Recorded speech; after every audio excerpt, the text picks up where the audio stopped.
Ako'y nagpunta sa cafeteria at magche-check ako ng pagkain ngayong lunch. Ito yung mga pagkain doon. Yan, black beans. Sarap yan. Karning baka yan. Tapos may chicken mandi. Yan, chicken mandi. Ayan, madaming legs ng chicken. May white rice. Tapos, may parang sa atin ay chop suey. Yan. Patatas yun. Ito ang kinuha ko, sweet melon. Tapos, 2 gayat ng karning baka, 2 legs ng chicken, chop suey. Hindi ako nag-rice. At yung black beans. Masarap yung black beans.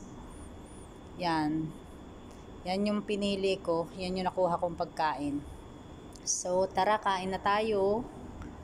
Tingnan naman ninyo ang kinuha kong pagkain. Naku po, parang ako bagay nasabik. 37 days akong nagbakasyon. Parang ako'y nasabik sa pagkain din sa aming hotel. Sarap din yung black beans na yun eh. Tama ang timpla.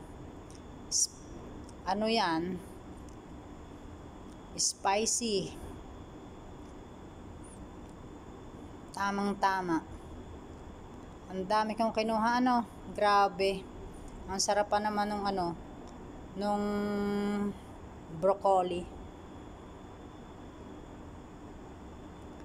Ari kaya gay aking mauubos.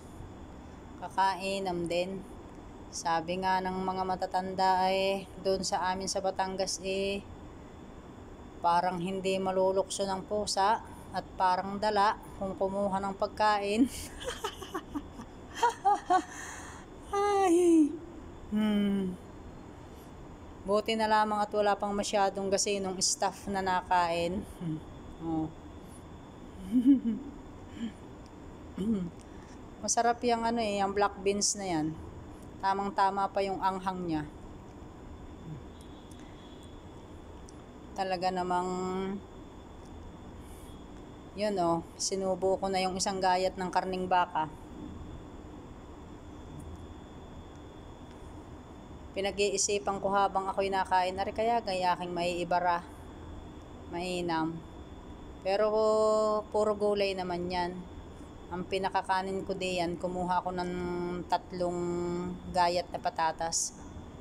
Ang uniform ko lumuwag sa akin. Nagbakasyon nga ako pero parang lalong pumayat naman. Panay ang aking kain ng broccoli. Pinagsamang broccoli at cauliflower. At yun, kinuha ko din yung 2 hita ng manok doon sa chicken mandi. Wala silang sauce ngayon ng chicken mandi. Masarap sana kung may sauce ng chicken mandi. Nakakapagpagana yung sauce ng chicken mandi nila dati. Tunay na mainam ang aking tanghaliang iyan. Ako ay habang nakain yan lagay na yan dali-dali ako ng pagkain at baka biglang tumawag ang aking receptionist at magka-guest. Yan ay 12:00 ng tanghali din sa Pilipinas ay 4:00 ng hapon. Din tanghalian ay start ng 12:00 ng tanghali hanggang 3:00. Yun ang time ng tanghalian din sa hotel ng mga staff. Tunay na ako'y ubang-uba at ako'y nakauna. Kainaman din.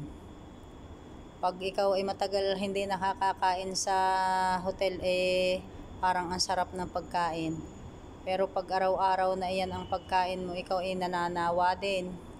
Kaya kami nagluluto din sa accommodation paminsan-minsan ng ating lutong Pinoy. Tingin ko sa aking sarili habang ako'y nakain at ako'y nanonood na ring video yung Ano gang pagkakapayat ko. Pagkakadami ko naman kumain. Ano kaya? Siguro italo ng mga bulate. Ayan oh. Utay-utay pa rin ako eh. Yung ano, yung chop suey nila, medyo matabang. Pero okay na din yun. Kesa mainit naman. Mainit bagang maalat. Parang aking iniisip eh, habang ako'y nakain eh, hindi ko mauubos eh. Pero uubusin ko, aret sayang. Nakakahiyang magtapo ng pagkain. Minsan eh sinisita ng steward pagka nagtatapo ng pagkain.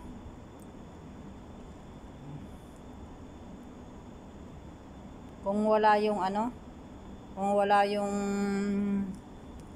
mahanghang na yung beans, hindi masyado ako makakakain yan. Nababay na ako. Sige po. Thank you for watching. Bye!